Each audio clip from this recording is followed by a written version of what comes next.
नमस्कार, आज की बात में आपका स्वागत है। आज दिल्ली में एक बड़ा चौंकाने वाला डेवलपमेंट हुआ।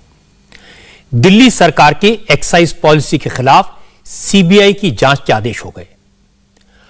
अरविंद केजरीवाल की सरकार ने दिल्ली में शराब की बिक्री के लिए जो नई पॉलिसी लागू की है, उसकी जांच सीबीआई को सौंप दी गई। केजरीवाल ने कहा ये इल्जाम झूठे हैं, कोर्ट में टिक नहीं पाएंगे। उन्होंने कहा कि बीजेपी की सरकार मनीष सिसोदिया को जेल भेजना चाहती है, लेकिन मनीष सिसोदिया ईमानदार हैं और कट्टर देशभक्त हैं।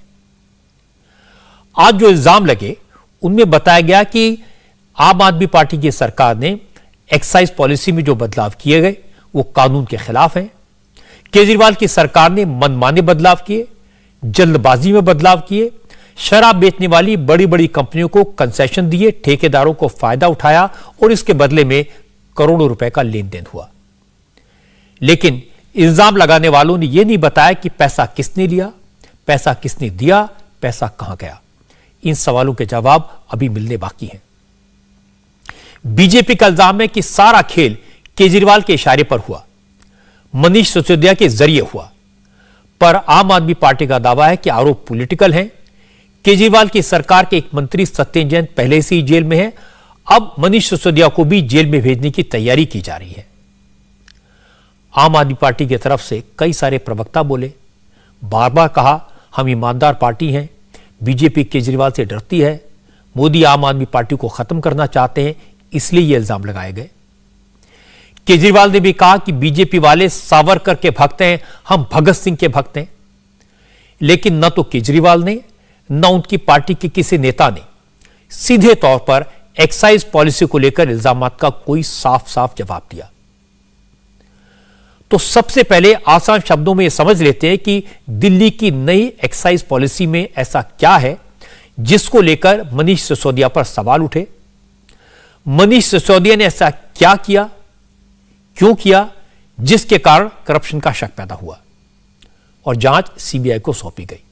तो यहीं से शुरुआत करते हैं। असल में अरविंद केजरीवाल ने एक्साइज पॉलिसी में बड़ा बदलाव किया और बदलाव यह था कि शराब के कारोबार का प्राइवेटाइजेशन कर दिया। दिल्ली में पहले शराब की बिक्री राज्य सरकार के हाथ में थी, सरकारी दुकानों के जरिए शराब बेची जाती थी। लेकिन केजरीवाल ने शराब बेचने का काम प्राइवेट कंपनियों के हवाले कर दिया और यहीं से विवाद शुरू हुआ था। शक भी यहीं से पैदा हुआ था। इल्जाम की जड़ भी यही है। इल्जाम यह है कि दिल्ली में शराब की दुकानें प्राइवेट कंपनियों को देने के पीछे पैसा है, करप्शन है। कुछ दावों के साथ सबसे पहले इसकी शिकायत बीजेपी के नेता मनजिंदर सिंह सिरसा ने की थी। सीबीआई को चिट्ठी लिखी थी और दिल्ली के एलजी को भी। लेफ्टिनेंट गवर्नर ने जांच कराई। चीफ सेक्रेटरी ने जांच के बाद जो रिपोर्ट पेश की, उस रिपोर्ट के आधार पर आज एलजी ने दिल्ली की नई शराब नीति की जांच सीबीआई को सौंप दी। चीफ सेक्रेटरी ने 8 जुलाई को दी गई अपनी रिपोर्ट में कहा था कि केजरीवाल सरकार ने एक्साइज पॉलिसी बनाने और इसे लागू करने में कई सारे नियम कायदों को तोड़ा। एक्साइज डिपार्टमेंट के मिनिस्टर मनीष सिसोदिया ने मनमाने ढंग से फैसले किए। पॉलिसी में एलजी के सलाह मशवरे के बगैर बदलाव किया। शराब बेचने वाली प्राइवेट कंपनियों को टेंडर हासिल करने वाले ठेकेदारों को फायदा पहुंचाया। चीफ सेक्रेटरी ने अपनी रिपोर्ट में एलजी को बताया कि केजरीवाल सरकार की एक्साइज पॉलिसी उस एक्ट के खिलाफ है जिसके आधार पर दिल्ली की सरकार चलती है। इस नीति से जुड़े फैसले ट्रांजैक्शन ऑफ बिजनेस रूल्स के भी खिलाफ हैं, जिनके दायरे में रहकर केजरीवाल की सरकार को कामकाज करना चाहिए।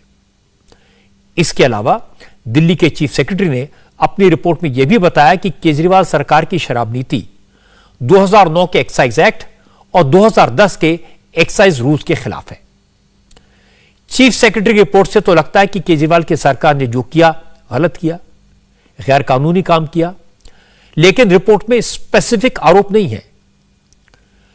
दूसरी तरफ बीजेपी के नेता मनजिंदर सिंह सिरसा ने पॉइंट बाय पॉइंट बताया कि गड़बड़ी कहां हुई, कैसे हुई। दूध का दूध और पानी का पानी होगा।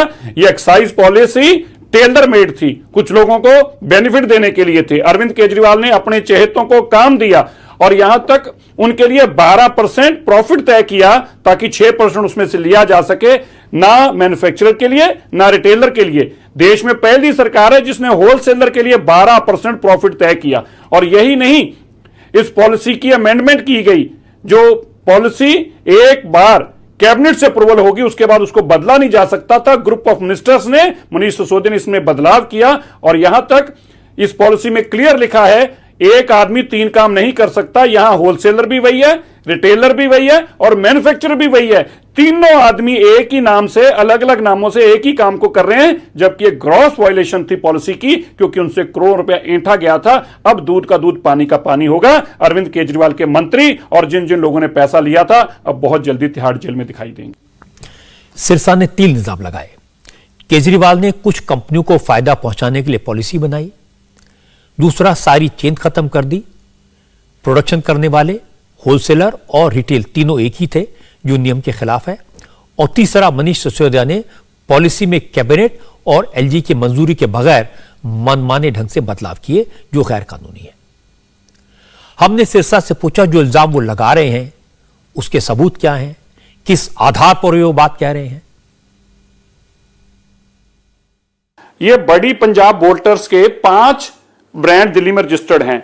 1 2 3 4 5, ये उन्हीं की वेबसाइट से निकाला। 6 ब्रांड बड़ी पंजाब के रजिस्टर्ड हैं। पॉलिसी के मुताबिक जो होलसेलर है वो रिटेलर नहीं हो सकता, रिटेलर मैन्युफैक्चरर हो सकता। मतलब एक आदमी 2 काम नहीं कर सकता। अगर मैन्युफैक्चरर तो मैन्युफैक्चरर रहे, रिटेलर है तो रिटेलर रहे, होलसेलर तो होलसेलर रहे। अब इन्होंने क्या किया, बड़ी पंजाब अरविंद केजरीवाल जी के बहुत नजदीकी आदमी की हैं, तो इन्होंने इसके साथ साथ बड़ी पंजाब को रिटेल का भी काम दिया। रिटेल का उनके पास जोन नंबर 32 है जो कि एयरपोर्ट का जोन है। 10 रिटेल की दुकानें उनको उसमें दी। उसके बाद होलसेल का काम KSJM के नाम से होलसेलर भी है। तो बड़ी पंजाब मैन्युफैक्चरर भी है, बड़ी पंजाब रिटेलर भी है और बड़ी पंजाब होलसेलर भी है। यह अरविंद केजरीवाल जी की पॉलिसी में लिखा हुआ है कि यह तीनों काम एक आदमी नहीं कर सकता, क्योंकि इनके दोस्त थे बड़े बड़े पैसे वाले, इनके पास 5-5 करोड़ रुपए की गाड़ियां हैं। दूसरा, ये एडी ब्रॉन्सन जो कंपनी है, इसका फैक्ट्री है 5। इन्होंने 5 ब्रांड रजिस्टर कराए दिल्ली में और इनको होलसेलर का काम दिया महादेव के नाम से। तो महादेव का काम, फैक्ट्री भी है शराब की, महादेव होलसेलर भी है और फिर उनको 2 जोन भी दिए गए। और इसमें लिखा था कि 2 जोन से ज्यादा जोन आप किसी को दे नहीं सकते। 32 में से मैक्सिमम कोई आदमी 2 जोन ले सकता है। यहां पे 5-5, 6-6 जोन दिए गए। एक के साथ एक शराब की पेटी तो फ्री बेचते थे। और वो जो पैसा था वो 2 पेटियों का कोर्ट में जमा कराते थे, बैंक में। जब बैंक में पैसा जमा होता था तो एक शराब की पेटी का नहीं जमा होता था। मान लीजिए अगर एक पेटी बेची, एक के साथ एक फ्री थी, लेकिन पैसे बैंक में 2 के जमा हुए। वो जो काला पैसा था, इनका बड़े बड़े लोग जो इनके दोस्त हैं, पैसे वाले लोग जिनको लेके आए, उनका पैसा भी इन्होंने उनको वाइट में करके दिया है।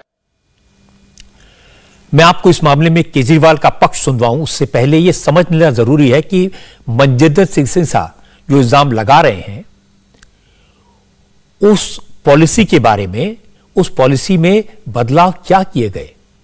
केजरीवाल की कैबिनेट ने मार्च 2021 में जिस पॉलिसी को मंजूरी दी, अप्रैल में ग्रुप ऑफ मिनिस्टर्स ने इस पॉलिसी में कुछ और बदलाव किए और 17 नवंबर 2021 को दिल्ली में नई एक्साइज पॉलिसी लागू कर दी गई। नई नीति के तहत दिल्ली में चल रहे शराब के 600 से ज्यादा सरकारी ठेके बंद कर दिए गए और प्राइवेट कंपनियों को शराब के ठेके देने के लिए दिल्ली को 32 जोन में बांट दिया गया। यह भी तय हुआ कि जो शराब बनाते हैं, जो उसका डिस्ट्रीब्यूशन करते हैं और जो उसे रिटेल में बेचते हैं, वो सारे अलग अलग होने चाहिए। इसके अलावा केजरीवाल ने शराब पीने की उम्र 25 साल से घटाकर 21 साल कर दी। कुछ जगहों पर 24 घंटे शराब सर्व करने की इजाजत दे दी गई। बार और होटल्स में सुबह के 3 बजे तक शराब बेचने की परमिशन दी गई। इसके साथ साथ शॉपिंग कॉम्प्लेक्सेस में, गली मोहल्लों में, बैंक्वेट हॉल में भी शराब की दुकानें खोलने की इजाजत दे दी गई। इन सारी बातों का विरोध उस वक्त हुआ था, लेकिन केजरीवाल की सरकार ने कहा उनकी नई पॉलिसी से सरकार का रेवेन्यू बढ़ेगा। लेकिन जब शराब की दुकानों के टेंडर पास हुए तो फिर सवाल उठे। दावा यह किया गया कि सरकार ने शराब बनाने वालों को ही दुकानों का लाइसेंस दे दिया। एक कंपनी को 2 जोन से ज्यादा में लाइसेंस नहीं मिल सकता, लेकिन 5-5 जोन में एक ही कंपनी को लाइसेंस दिया गया। शर्त यह थी कि अगर टेंडर मिलने के बाद कोई शर्तें पूरी नहीं करता तो अर्नेस्ट मनी जब्त हो जाएगा। लेकिन आज आरोप लगा कि मनीष सिसोदिया ने डिपॉजिट किए गए 30 करोड़ रुपए लौटा दिए। इतना ही नहीं, कोरोना के काल में वेंडर्स को जो नुकसान हुआ था उसकी भरपाई के नाम पर 144 करोड़ रुपए माफ कर दिए गए। चीफ सेक्रेटरी ने अपनी जांच रिपोर्ट में कहा कि Manish Sisodia group of ministers के नाम पर खुद ही मनमाने फैसले ले रहे थे। इसका जिक्र भी आज सिरसा ने किया। आम आदमी पार्टी के लोगों ने मुझे एक्साइज के बारे में बताया, तो उन्होंने मुझे बताया कि जब इसकी कैबिनेट की अप्रूवल हुई तो उन्होंने कहा कि देखिए मैं अप्रूवल में अपने साइन नहीं करूंगा, मेरे को तो कम से कम सेफ रखो। तो फिर उन्होंने इसका रास्ता निकाला। मैं आपको पढ़ के बताता हूं। अब आम आदमी पार्टी के लोगों ने मुझे बताया है, अब उससे तो मैंने एक्साइज पॉलिसी पढ़ी तो उनकी बात तो मुझे बिल्कुल सच लगी है। इसमें लिखा है कि 22 मार्च 2021 को department has been directed vide cabinet decision number 2983 dated 29/3/2021। तो 2021 को कैबिनेट का डिसीजन हुआ जिसमें अरविंद केजरीवाल जी के भी साइन थे।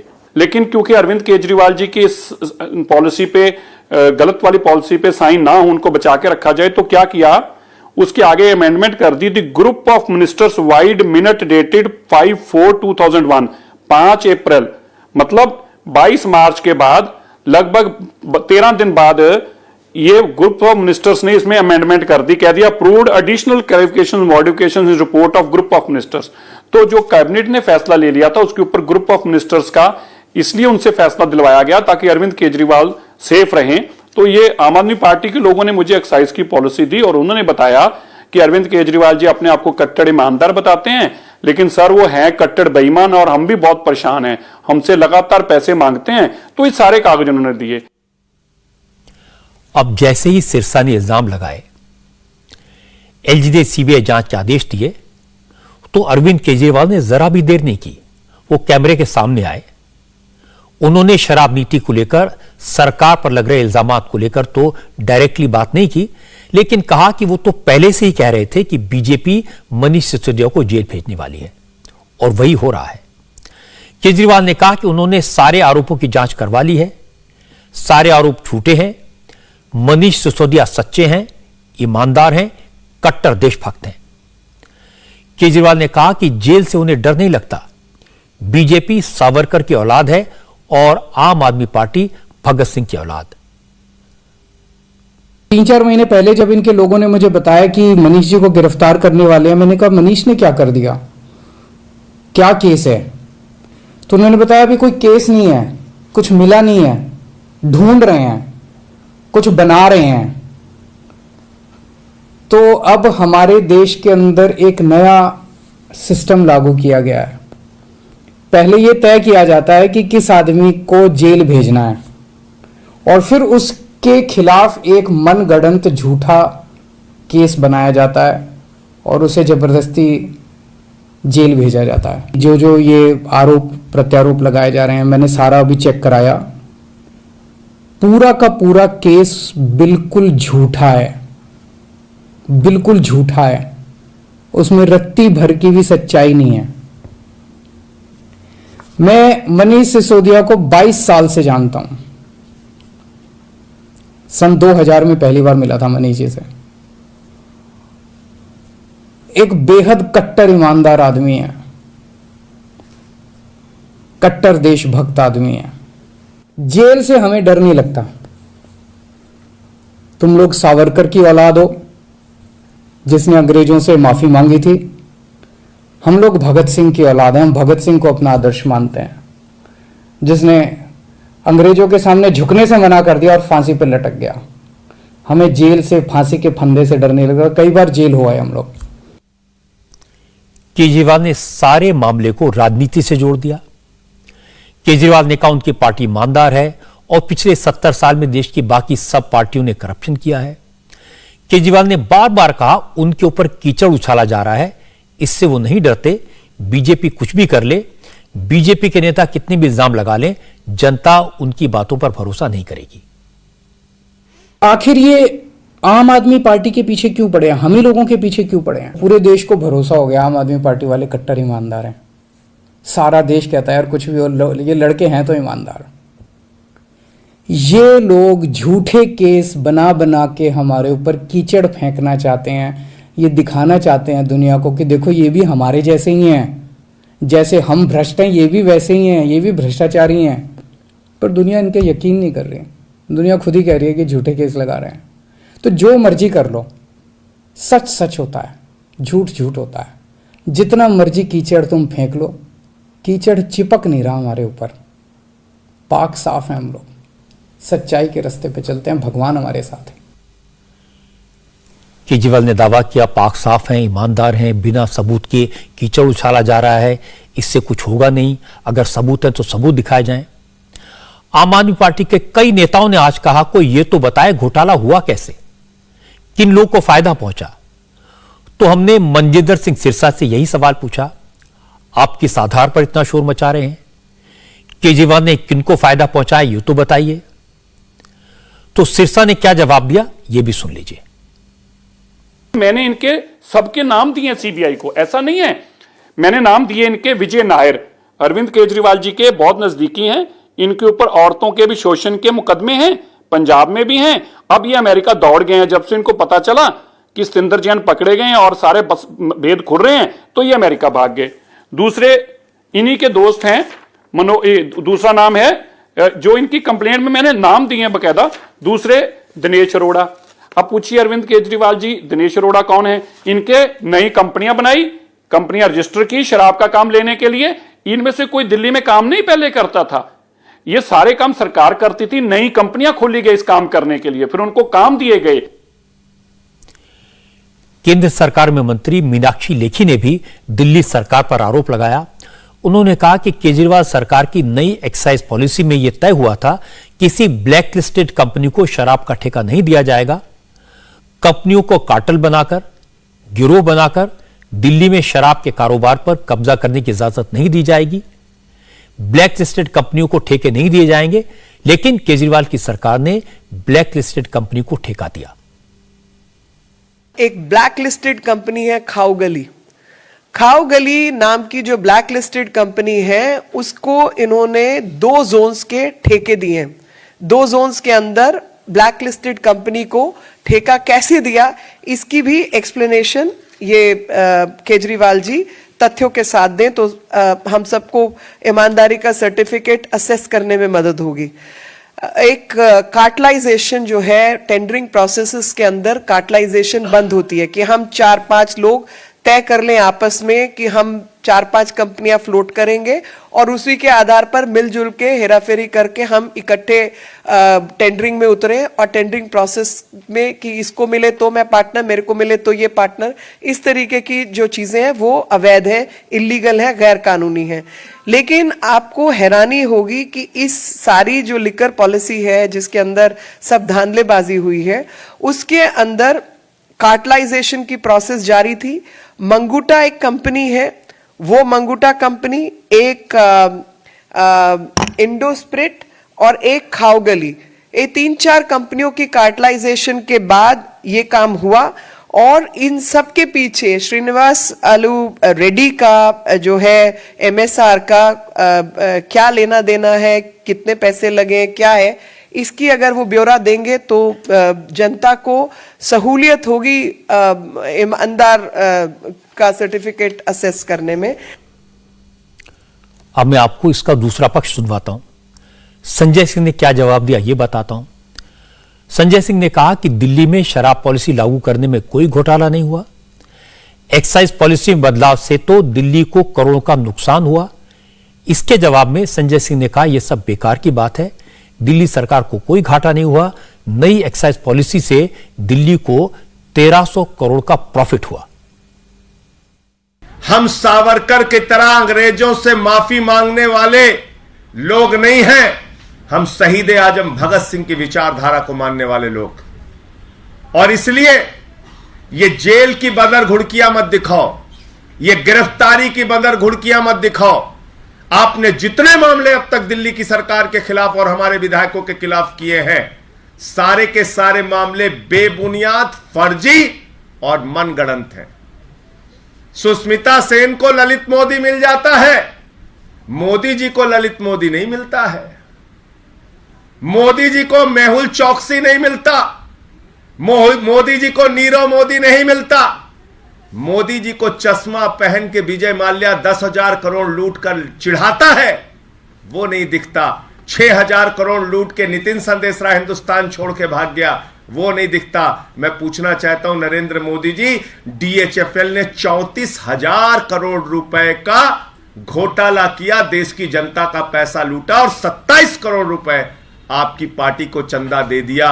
ना उसको ईडी पकड़ रही है, ना CBI पकड़ रही है, कोई कार्रवाई नहीं कर रही।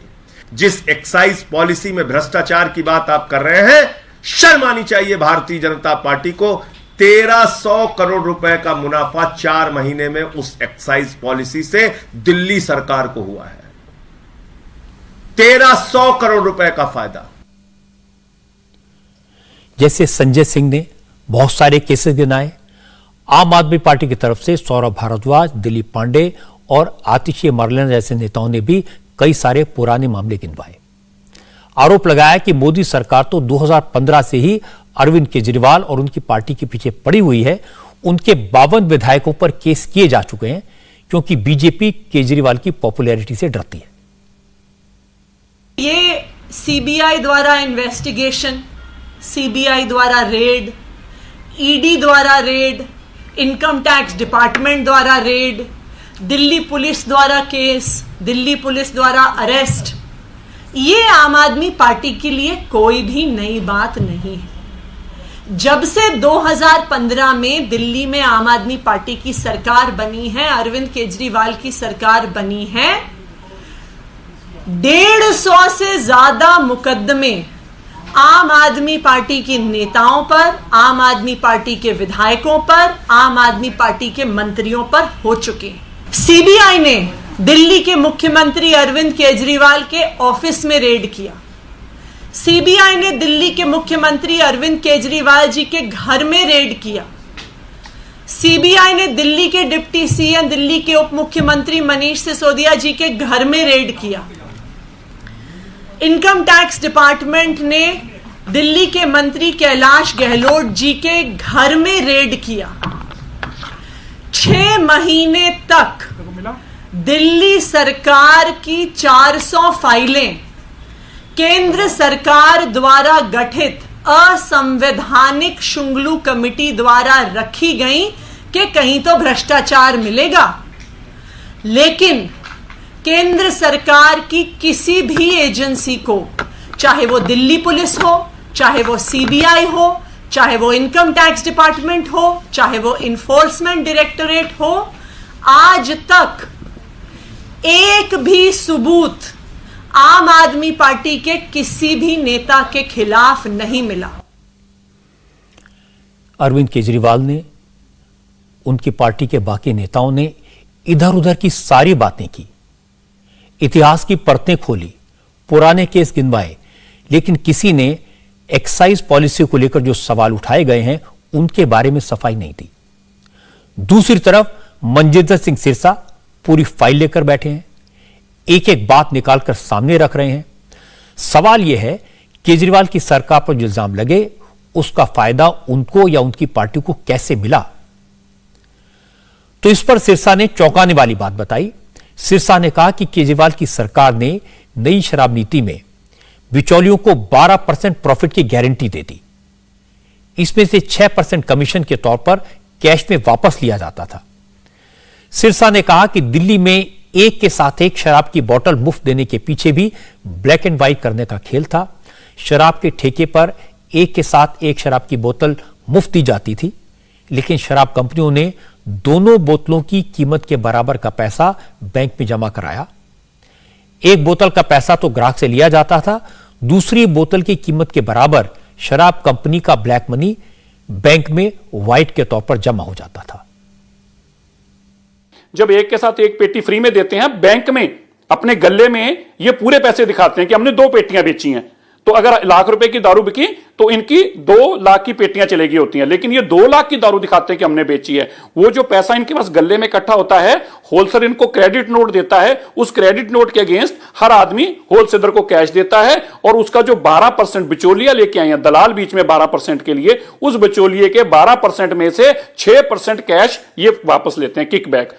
भाई देख लीजिए, एक आदमी की 1000 करोड़ की फैक्ट्री है, दूसरे आदमी ने 200-400 करोड़ रुपए एक्साइज में रिटेल के लिए जमा कराया, इन दोनों का कोई प्रॉफिट तय नहीं किया गया। फैक्ट्री वाले के लिए कोई प्रॉफिट तय नहीं किया, रिटेलर के लिए भी नहीं। किसके लिए किया? एक बिचौलिया जिसका कोई रोल नहीं है। उसका क्या रोल है? वो यहां की शराब इनसे उधार लेगा और नगद बेचेगा, उसका इससे ज्यादा कोई रोल नहीं है। उसको 12% अरविंद केजरीवाल जी क्यों दे रहे हैं? 12% एक बिचौलियों को दे रहे हैं आप। अब इससे बड़ा तो क्राइम ही नहीं हो सकता देश के अंदर, 12% एक बिचौलिए को। इस पूरे मामले के 2 पहलू हैं। एक तो यह कि एक्साइज पॉलिसी में जल्दबाजी में बदलाव हुए, कानून का उल्लंघन हुआ, लेकिन पैसे का लेन देन कहां हुआ, किसने किया, इसका जवाब नहीं मिला। केजरीवाल का दावा है वो ईमानदार हैं, कट्टर देशभक्त हैं, लेकिन एक्साइज पॉलिसी में बदलाव क्यों किया, उस बदलाव से शराब कंपनी और ठेकेदारों को फायदा क्यों पहुंचाया गया, इसका जवाब उन्होंने नहीं दिया। केजरीवाल ने कहा कि मनीष सिसोदिया सुबह 6 बजे काम पर निकल जाते हैं, स्कूलों की हालत सुधार दी है, लेकिन इन सारी बातों का एक्साइज पॉलिसी में बदलाव से तो कोई रिश्ता नहीं है। सवाल है, लिकर पॉलिसी बदलने की जरूरत क्या पड़ी? सरकारी हाथों से निकालकर यह काम प्राइवेट कंपनियों को देने की जरूरत क्या थी? शराब की एक बोतल के साथ एक फ्री देने की पॉलिसी बनाने की जरूरत क्या थी? क्या इन सारी बातों का फायदा प्राइवेट कंपनियों को हुआ या नहीं? क्या इसका नुकसान दिल्ली सरकार को हुआ या नहीं? मुझे लगता है इन सारे सवालों के जवाब सीबीआई की जांच में सामने आने चाहिए, और फाइनल फैसला तो कोर्ट में होगा, हमें उस फैसले का इंतजार करना चाहिए। केजरीवाल ये कहना कि बीजेपी उन्हें डरा नहीं सकती, जेल जाने को तैयार हैं, देशभक्त हैं, ये सारे डायलॉग कोर्ट पे काम नहीं आएंगे। इसी तरह सिरसा को कोर्ट में प्रूव करना होगा कि ठेकेदारों का फायदा कैसे हुआ, और वो फायदा अरविंद केजरीवाल और उनके साथियों तक कैसे पहुंचा।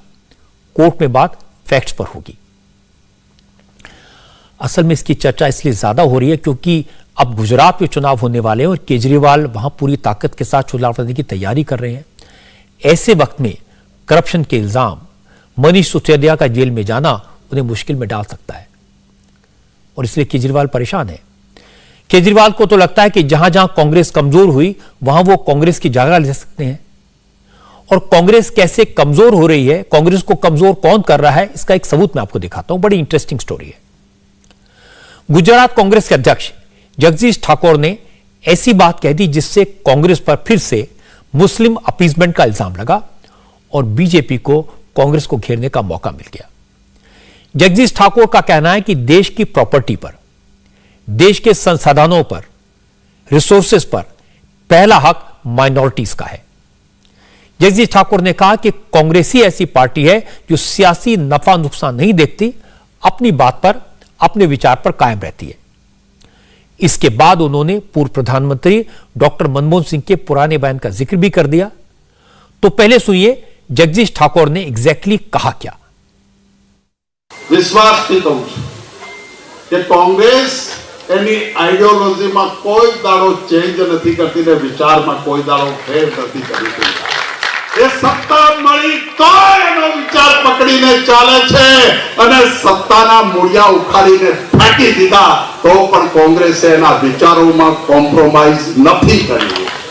લંકાની ચોટ ઉપર આ દેશના પ્રધાનમંત્રી એમ કહેતા હતા કે આ હિન્દુસ્તાનની તિજોરી ઉપર સૌથી પહેલો અધિકાર માઇનોરિટીનો। આ દેશનો કોંગ્રેસનો પ્રધાનમંત્રી લંકાની ચોટ ઉપર એ જ બોલવાથી કેટલું નુકસાન થયું એ પણ કોંગ્રેસને ખબર છે ને આવું બોલવાથી 1000 વખત નુકસાન થાય તો પણ કોંગ્રેસ એની વિચારધારામાં કોમ્પ્રોમાઇઝ નહીં કરે। जगदीश ठाकुर ने साफ साफ लफ्जों में कहा देश के खजाने पर पहला हक माइनॉरिटीज का है। इसका जो रिएक्शन गुजरात में होना चाहिए वही हुआ। जैसे ही जगदीश ठाकुर के बयान की बात फैली, अहमदाबाद में बजरंग दल के कार्यकर्ता रात में ही कांग्रेस के दफ्तर में पहुंच गए। वहां लगे पोस्टर्स पर, बैनर्स पर, दीवारों पर लिखे स्लोगन्स पर काला पेंट फेंक दिया। नेताओं की तस्वीरों पर कालिक पोत दी और कांग्रेस के दफ्तर पर लिख दिया हज हाउस। हालांकि जैसे ही कांग्रेस के लीडर्स को यह बात पता चली तो सूरज निकलने से पहले दीवारों को फिर से पेंट कर दिया गया। जहां जहां बजरंग दल के नेताओं ने काले पेंट से लिखा था उसे सफेद रंग से ढक दिया गया। बात बढ़ी, विरोध हुआ तो जगदीश ठाकुर को भी समझ आया इससे नुकसान हो जाएगा, इसलिए ठाकुर ने तुरंत सफाई दी। ठाकुर ने कहा कि वो तो माइनॉरिटीज की बात कर रहे थे, माइनॉरिटी में सिर्फ मुसलमान ही नहीं आते, बीजेपी हिंदू मुसलमान की बात करके माहौल को खराब करना चाहती है। मैंने ये कहा था कि भाईचारे की जो भावना की बात है उसमें कांग्रेस कतई कॉम्प्रोमाइज नहीं कर रही। इंसानियत की बात है, बिन सांप्रदायिकता की बात है, उसमें कांग्रेस ने कभी भी कॉम्प्रोमाइज नहीं कहा। ये मेरा वर्जन था और मैंने कहा है कि जिनका विकास नहीं हुआ, माइनॉरिटी मतलब सिर्फ मुसलमान नहीं है, माइनॉरिटी में बौद्धिस्ट आते हैं, ख्रिस्ती आते हैं, पारसी आते हैं और बनिए आते हैं, कई लोग आते हैं।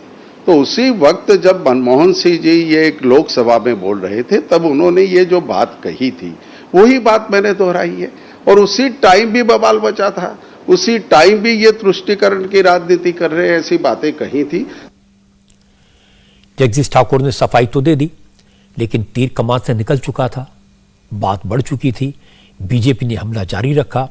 गौरव भाटिया ने आज कहा कि गुजरात में असेंबली इलेक्शन करीब है, इसलिए कांग्रेस फिर मुस्लिम अपीसमेंट की बात करने लगी है, फिर से माहौल को खराब करने की कोशिश कर रही है, लेकिन वो कामयाब नहीं होगी।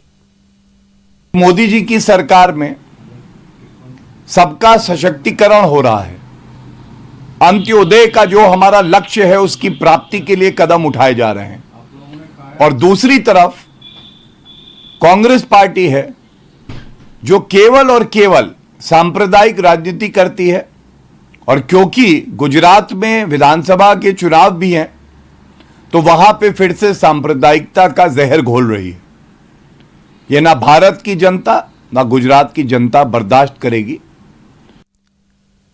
लेकिन कांग्रेस के नेता जगदीश ठाकुर के बचाव में उतरे। गुजरात कांग्रेस के पूर्व अध्यक्ष शक्ति सिंह गोविल ने कहा कि बीजेपी बात को तोड़ मरोड़ कर पेश करती है, बीजेपी हिंदू मुसलमान करने में एक्सपर्ट है। गोयल ने भी कहा कि माइनॉरिटी का मतलब सिर्फ मुसलमान नहीं होता।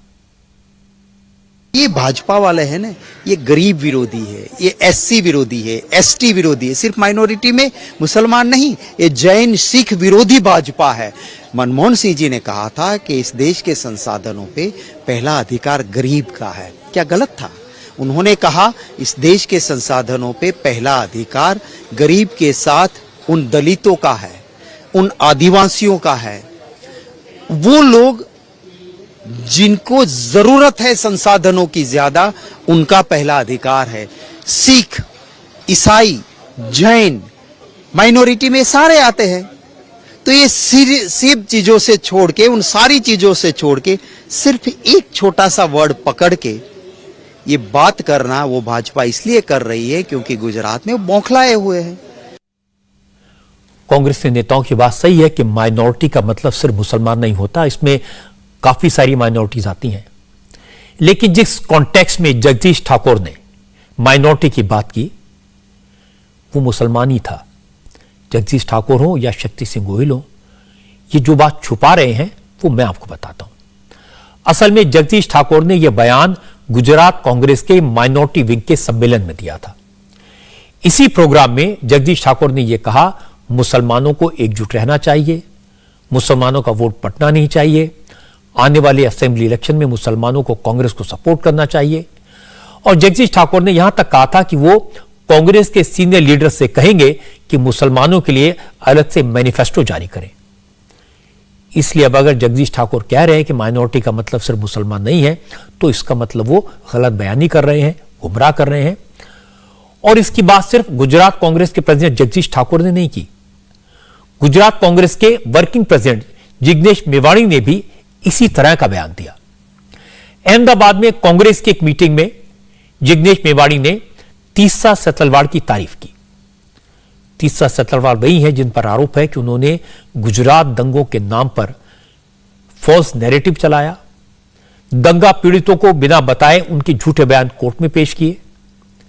तीस्ता सुप्रीम कोर्ट के आदेश के बाद आजकल जेल में बंद है, लेकिन जिग्नेश मेवाड़ी ने कहा कि वो तीस्ता को सैल्यूट करना चाहते हैं क्योंकि तीस्ता ने मुसलमानों के लिए लड़ाई लड़ी। जिग्नेश मेवाड़ी ने कहा कि उन्हें इस बात की चिंता नहीं कि टीवी पर क्या चलेगा, वो तो बस तीस्ता को सैल्यूट करना चाहते हैं। હું અત્યારે ડોક્ટર મુકુલ સિન્હાની સાથોસાથ તીસ્તા સેતલવાડને પણ યાદ કરવા માંગુ છું। ન્યૂઝ ચેનલની સાંજની 8 વાગ્યાની ડિબેટમાં જે શું ચર્ચા છે ને નીચે શું પટ્ટી એમણે મારેલી હશે મારા નામ સાથે, એની કોઈ ચિંતા કર્યા વગર કહું કે એ મહિલાએ ગુજરાતના મઝલૂમોને ન્યાય અપાવવા માટે જે સંઘર્ષ કર્યો, એ સંઘર્ષને જાહેર મંચ ઉપરથી હું સેલ્યુટ કરું છું અને સલામ કરું છું। जिग्नेश मेवाड़ी के बयान पर बीजेपी ने पलटवार किया। गुजरात बीजेपी के प्रवक्ता यमल व्यास ने कहा, गुजरात में कांग्रेस को चुनाव में पहले से ही हार नजर आने लगी है, इसलिए कांग्रेस के नेता ऊट पटांग बयान देने लगे हैं।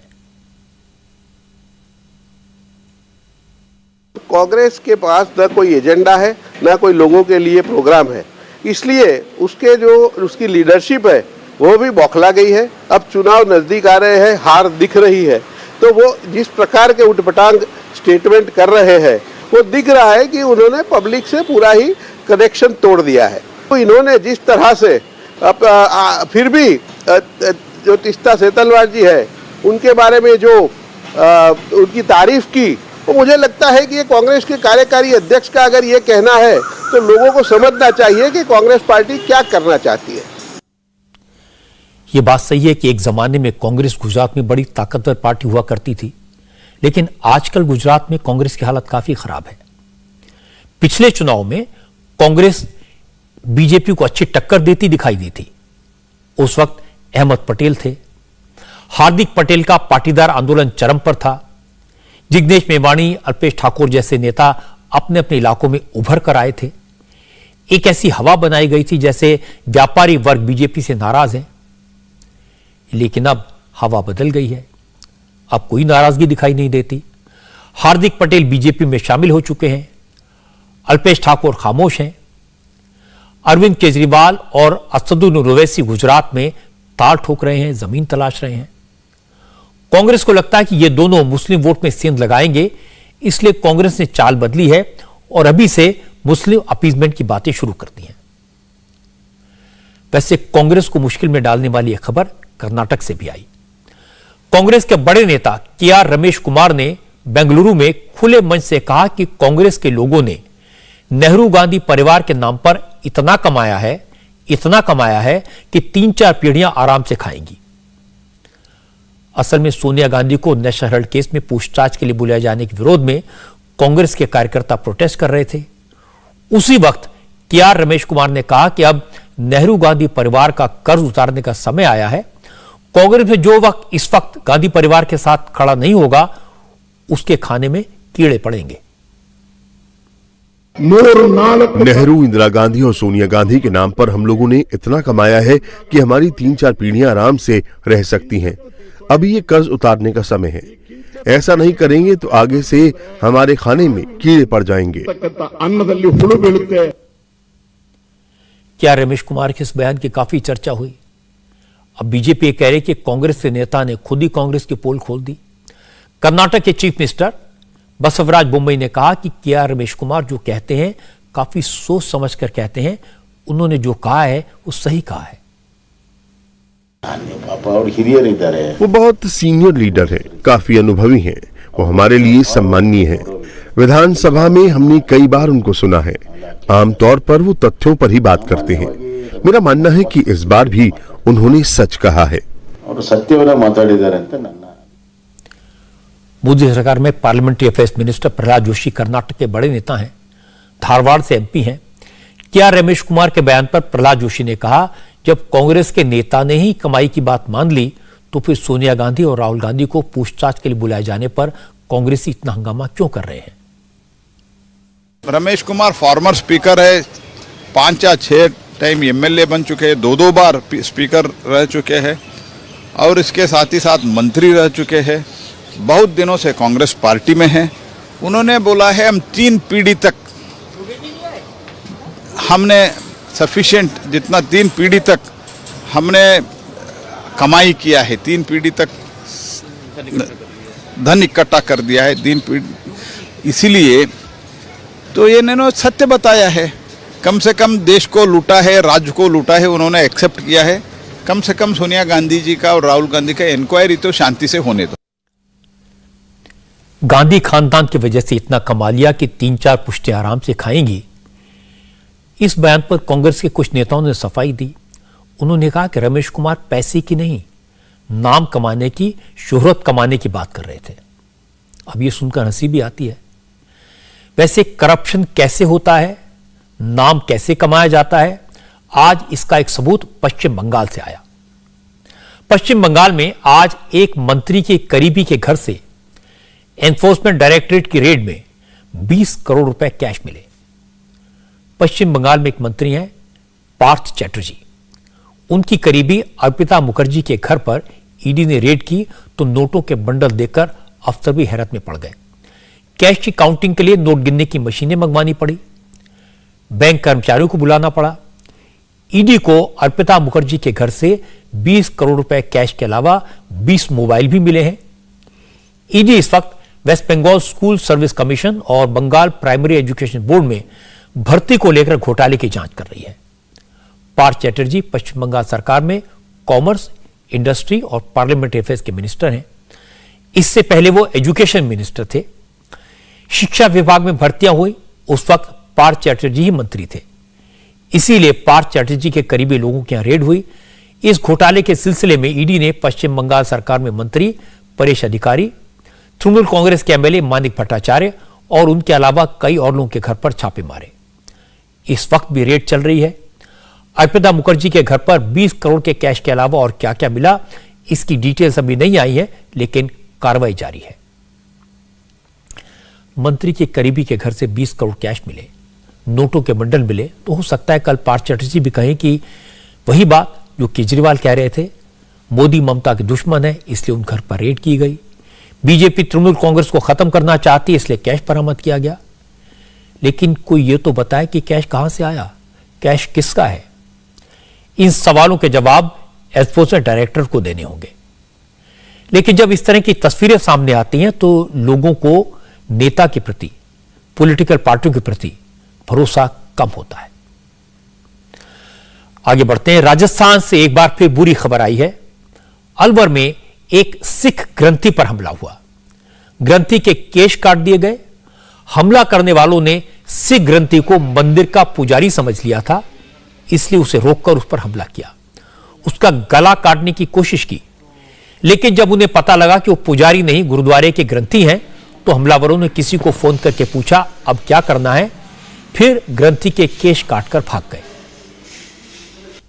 मैं यहाँ से दवाई लेने गया था अलावड़ा, तो रास्ते में किसी ने हाथ दिया, तो हाथ देकर मैंने रोकी गाड़ी और उन्होंने बोला यहाँ पर आदमी पड़ा हुआ है। मेरे को खींच के वहाँ एक साइड में ले गए।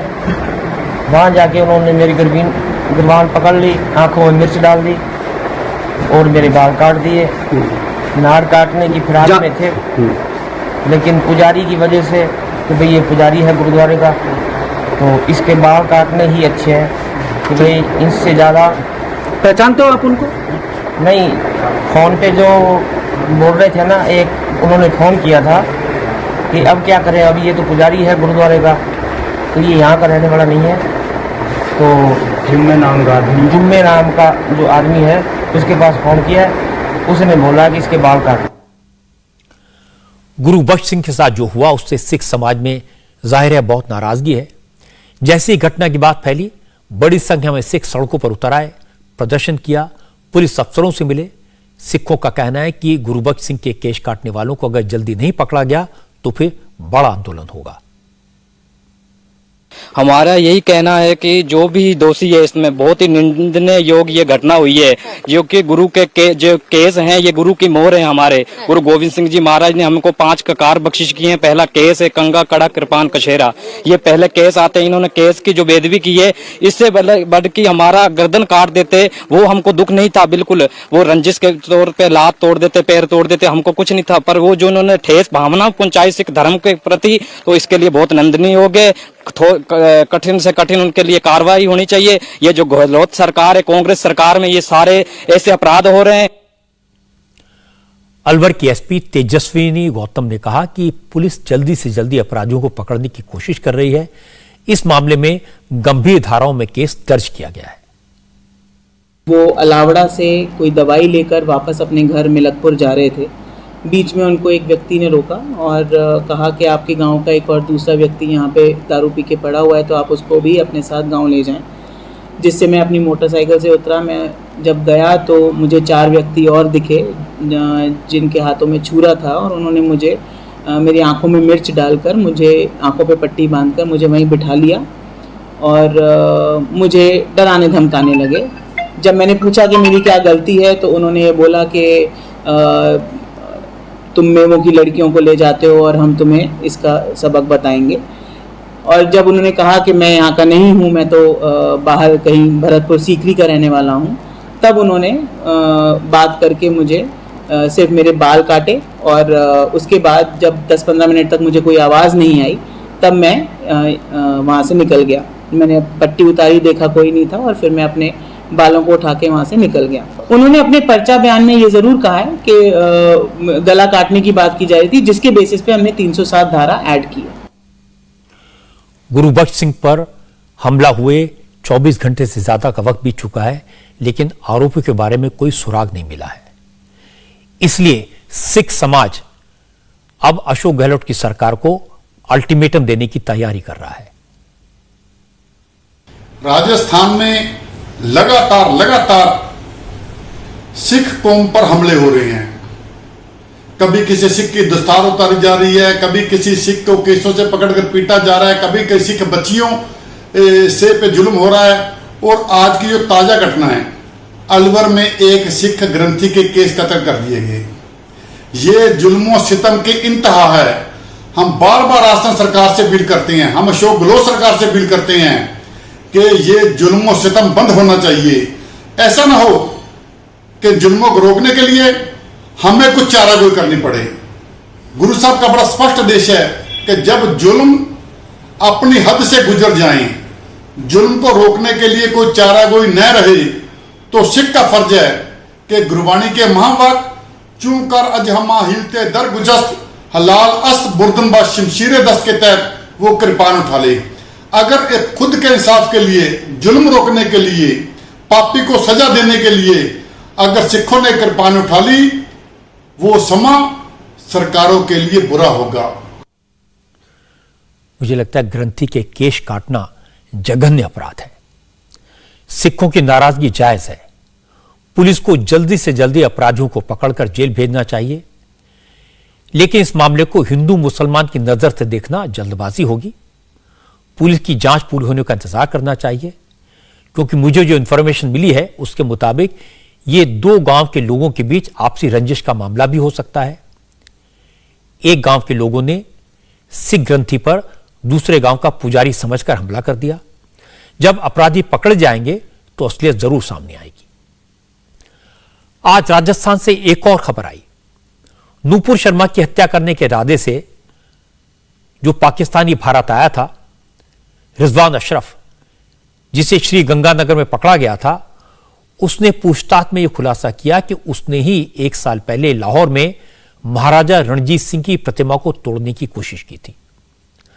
महाराजा रणजीत सिंह की यह प्रतिमा लाहौर के किले में स्थापित थी। पिछले साल यानी 17 अगस्त 2021 को रिजवान अशरफ ने हथौड़े से इस प्रतिमा को तोड़ा था। नूपुर शर्मा को मारने के लिए पाकिस्तान से भारत आए रिजवान अशरफ ने यह भी बताया कि मौलवियों ने उससे कहा था अगर वो नूपुर शर्मा का सर तन से जुदा कर देता है तो उसे जन्नत मिलेगी। जन्नत हासिल करने के इरादे से ही वो नूपुर शर्मा की हत्या करने भारत आया। और इस वक्त राजस्थान में श्री गंगानगर जिले की जेल में है। जो एक नया तथ्य सामने आया वो ये है कि अगस्त 2021 में लाहौर फोर्ट में इसी व्यक्ति ने महाराजा रणजीत सिंह की एक प्रतिमा थी जिसको तोड़ दिया था, उस पर उससे गिरफ्तार किया गया वहां की पुलिस द्वारा। उसके खिलाफ मुकदमा दर्ज हुआ, वो जेल में रहा कई महीने। उसके बाद अभी उस केस में बेल पर चल रहा है। बेल आउट भी इसका कहना है इसके परिवार ने ही कराया था। तहरीक तालिब से तो ये इंस्पायर्ड है, ये उसका सदस्य है, इस बात के कोई प्रमाण नहीं है। एक अच्छी खबर आपको बता दूं, Olympic gold medalist Neeraj Chopra world athletics championship के फाइनल में पहुंच गए हैं। वो पहली बार वर्ल्ड चैंपियनशिप के फाइनल में पहुंचे हैं। अमेरिका के यूजीन में चल रही वर्ल्ड चैंपियनशिप में नीरज चोपड़ा ने 88.39 मीटर भाला फेंककर फाइनल में जगह बनाई। फाइनल में पहुंचने के लिए किसी भी एथलीट को 3 मौके मिलते हैं, लेकिन नीरज चोपड़ा ने पहली ही कोशिश में इतनी दूर भाला फेंका कि फाइनल में उनकी जगह पक्की हो गई। वर्ल्ड चैंपियनशिप के फाइनल में पहुंचने से उनका मेडल जीतना पक्का हो गया है। नीरज चोपड़ा ने इससे पहले 2017 में लंदन में हुई वर्ल्ड चैंपियनशिप के फाइनल में पहुंचने की कोशिश की थी, लेकिन तब वो क्वालिफाई नहीं कर पाए थे। नीरज चोपड़ा के साथ साथ भारत के एक और खिलाड़ी रोहित यादव भी जेवलिन थ्रो के फाइनल में पहुंच गए हैं। वर्ल्ड चैंपियनशिप का फाइनल मुकाबला रविवार को होगा। इस वक्त प्रधानमंत्री नरेंद्र मोदी की तरफ से आउटगोइंग प्रेसिडेंट रामनाथ कोविंद के लिए अशोक होटल में एक डिनर का आयोजन किया गया है। इस डिनर में वाइस प्रेसिडेंट, प्रधानमंत्री मोदी, उनकी कैबिनेट के बहुत सारे मिनिस्टर्स और बीजेपी शासित राज्यों के कई मुख्यमंत्री शामिल हैं। रामनाथ कोविंद के सम्मान में संसद की तरफ से भी एक विदाई समारोह आयोजित किया जा रहा है। यह समारोह 23 जुलाई को संसद के सेंट्रल हॉल में होगा।